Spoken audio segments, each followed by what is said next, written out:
দ্বিতীয় আসমান আরো বড়, তৃতীয়টা আরো বড়, যত উপরে উর্ধ্বাকাশের যত কাহিনী একটার চেয়ে একটা বড়, এরকম 7টা আকাশ। তার উপরে সিদরাতুল মুনতাহা, বর্ডার এরিয়া। তার উপরে লা জামান লা মাকান, ওইখানে সময়ের হিসাব নাই, স্পেস নাই, সময় নাই। কারণ আল্লাহর সময় দিয়ে বাঁধা যায়?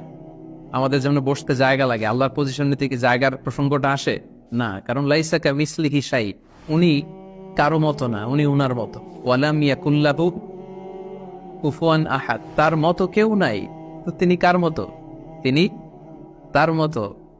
তার উপরে হচ্ছে আল্লাহর কুরসি, তার উপরে আল্লাহর আরশ, সেখানে আল্লাহর পর্দা। এই পর্দার পেছনে আল্লাহ তাআলার সত্তা। আমাদের বাড়ির পর্দাগুলো কি দিয়ে তৈরি বলে তো? কাপড় দিয়ে। আল্লাহর পর্দাগুলো আলো দিয়ে তৈরি, নূরের পর্দা। পর্দাটাই আলো। এজন্য সাহাবারা জিজ্ঞেস করেছিলেন, ইয়া রাসূলুল্লাহ হাল রাআইতা রাব্বাক, আপনি কি মেরাজের রাতে আপনার রবকে দেখেছিলেন? রাসূল সাল্লাল্লাহু আলাইহি ওয়াসাল্লাম বলেছিলেন, নূরুন আন্না আরাহু, উনি তো নূর, আলোর পর্দা, চোখ ঝলসে যাওয়ার মতো অবস্থা, আমি কিভাবে দেখবো? তার মানে সরাসরি দেখেননি। আল্লাহ তাআলার সাথে সিক্রেট মিটিং হয়েছিল, কনভারসেশন হয়েছিল, কথাবার্তা হয়েছিল। তার উপরে হচ্ছে আরশ। ওই আরশের ছায়ার নিচে কিয়ামতের ময়দানে আল্লাহ তাআলা 7 শ্রেণীর ব্যক্তিকে স্থান দিবেন। কয় শ্রেণীর?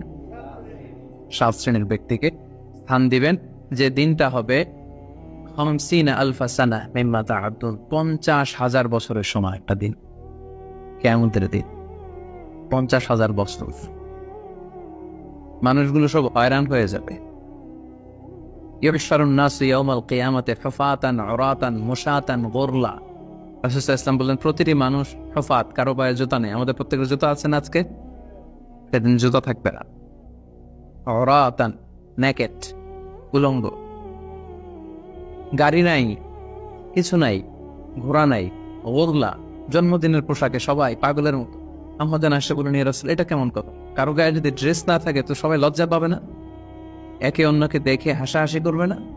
আল্লাহ রাসূল সাল্লাল্লাহু আলাইহি ওয়াসাল্লাম বললেন, লিকুল্লি ইমরিইম মিনহুম ইয়াওমাইদিন শাআনু ইউগনি। আয়েশা, সেদিনটা এত ভয়ঙ্কর হবে যে অন্যের কি অবস্থা এটা চিন্তা করতেই সে ভুলে যাবে। নিজের অবস্থা নিয়ে এত পেরেশানিতে সে থাকবে, ঘর্মাক্ত, ক্লান্ত, শ্রান্ত, পেরেশান। সূর্যটা একেবারে মাথার কাছে চলে আসবে। সূর্যের তাপে মাথার মগজগুলো গলে নাকের ছিদ্র, কানের ছিদ্র দিয়ে বেয়ে বেয়ে পড়বে। জিহ্বাটা কুকুরের মতো বেরিয়ে আসবে সামনের দিকে। মানুষ হাঁপাতে থাকবে, দৌড়াতে থাকবে, ক্লান্ত শ্রান্ত, কেউ কাউকে চেনে না। ইয়াউমা ইয়াফিরুল মারউ মিন আখিহি ওয়া উম্মিহি ওয়া আবিহি ওয়া সাহিবাতিহি ওয়া বানিহি। ভাই ভাইকে চিনবে না, পরিচয় দিবে না। মা ছেলেকে দেখে পরিচয় দিবে না, বন্ধু বন্ধুকে দেখে পরিচয় দিবে না।